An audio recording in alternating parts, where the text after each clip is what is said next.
Sam Raimi's Spider-Man is a household classic.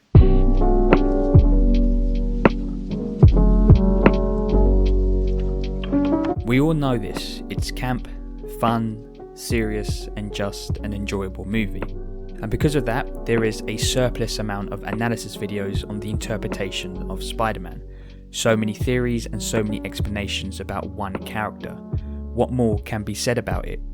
But that is the beauty of making videos in the film community, because even if everyone has the same opinions or the same theories about a movie, it is always so cool to hear them. That is why I want to discuss my thoughts about Sam Raimi's Spider-Man, but not only his movies but all the others too. To celebrate what will be a huge achievement for Marvel and for film with the release of Spider-Man Far From Home, I want to explore the world of Spider-Man and look back at all 8 incarnations of superheroes' greatest character. To start off this series is 2002's Spider-Man. And what has always stood out is the iconic phrase, "With great power comes great responsibility." I know other interpretations use this phrase, but this movie was the first time I had heard it, and because of that it has a more lasting impact on me. And the older I get, I understand that this phrase isn't just directed at Peter, but it is also directed at Norman. A man who has power in the business world with a lot of wealth, and a man that is this movie's villain with the great technology he possesses. Power is destructive but necessary to keep order, and for Norman, he uses that power to try and keep his business alive and to take down his competitors, be it other businesses or even the board members from his own company. Norman craves power. His research is all about the power people possess but cannot access.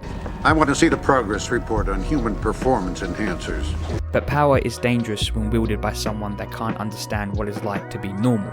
And that is what separates Peter and Norman. To Norman, the people around him are worthless, unreliable and can't be trusted, shown by how he speaks about Mary Jane. Please, look at her. You think a woman like that sniffing around because she likes your personality? And how he speaks about the people wanting Spider-Man to fail.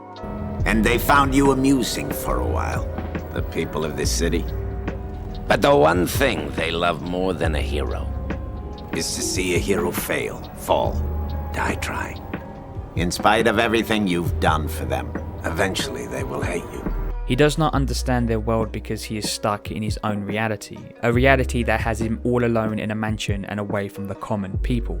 But for Peter, a kid that gets bullied, a kid that lost his parents, a kid that then lost his uncle, a kid that has always been alone, he should be the one angry at the world. But he's not, because he understands the struggle for your average person. Norman says this about being good. This is why only fools are heroes. Because you never know when some lunatic will come along with a sadistic choice.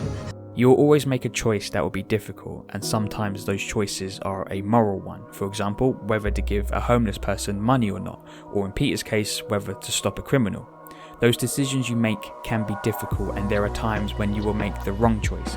But as Peter shows us, you can learn to make the right ones more than often. Being good will always win, shown by him being backed by the people that he has protected. Norman believed those same people will spit him out.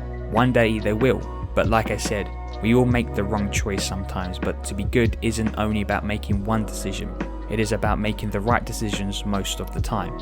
Norman's world is ruthless. You have to be if you want to get to where he is at. But what did he lose to get there? A wife that he proclaims he never loved. Mother was beautiful too. They're all beautiful. Until they're snarling after your trust fund like a pack of ravening wolves. And a son that never felt loved.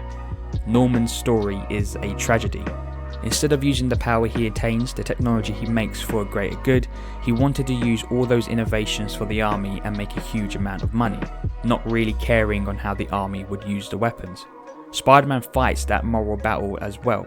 Can he use the power he bestows for self-interest, or can he do something greater? What Peter does is fight for the little guy, because his uncle was part of the little guys that wasn't protected and lost his life for it. What Peter and Norman fight for is the soul of Queens.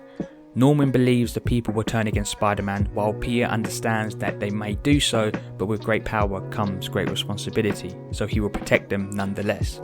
Norman is a character that could have gone down the same path as Peter, but through his unforgiving mentality, he can't empathise with the people he sees as below him. But for Peter, someone who is at the bottom of a social hierarchy can empathise with all because he understands how it feels to be vulnerable. You don't need to have power to be good. I know this by looking at our own government. They have power, but it is often used for self-interest, like Norman Osborn.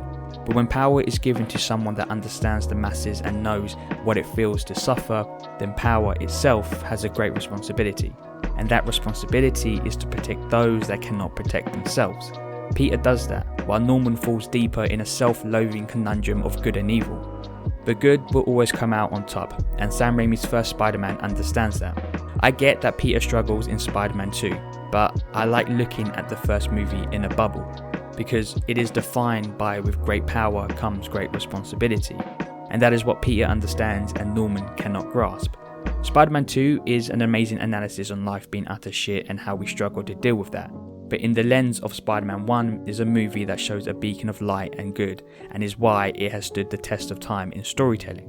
Maybe not so much in visuals or CGI, but when the core movie is about the power of being good, I can let those issues slide. Because what Spider-Man tells us is, with great power comes great responsibility.